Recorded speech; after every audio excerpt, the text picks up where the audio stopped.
j'espère que tu vas bien. Ici, c'est Myriam Karama. Aujourd'hui, j'aimerais te parler de l'amour de soi et plus exactement de ce que ça change de s'aimer ou pas. Je dis ou pas, mais en réalité, je pense toujours qu'on s'aime un minimum, même si ce minimum est parfois très très bas. Et justement, il y a quelques années, j'étais dans ce très très bas, dans ce minimum. Je pouvais facilement nier mes émotions, mes besoins, mon bien-être pour l'autre, pour me sentir aimée. Et quand on est dans cette façon de fonctionner, c'est très difficile d'en sortir parce qu'on va directement faire face à notre culpabilité.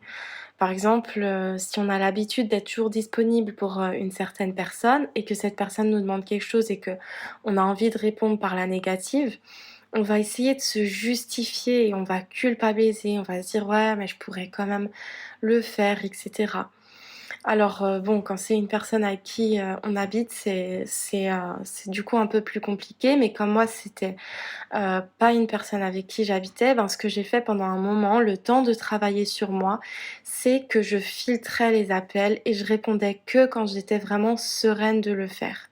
Et ça a duré plusieurs mois, j'avais eu vraiment besoin de ces plusieurs mois.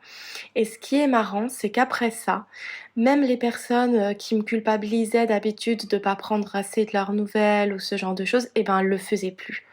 Elles étaient devenues aussi beaucoup plus respectueuses de mon temps, de ma disponibilité, beaucoup plus reconnaissantes de ce que je faisais pour elles et cetera.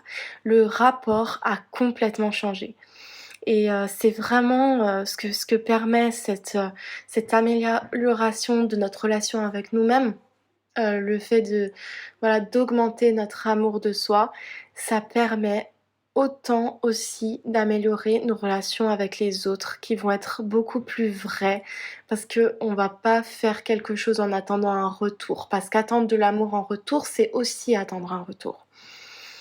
Donc, le chemin de l'amour de soi, ce qui est bien un chemin et pas un but, ça prend du temps et ça comprend beaucoup d'aspects différents. S'accepter entièrement tel que l'on est, prendre soin de ses besoins, se donner de l'importance, prendre conscience de sa valeur, etc., etc. Et si tu veux faire un bout de chemin avec moi, je t'invite à rejoindre le programme Amour. Je te laisse le lien en dessous de la vidéo pour que tu puisses voir si c'est pour toi. Et si tu as des questions, je t'invite à me les poser en commentaire ou à m'envoyer un email. À très vite!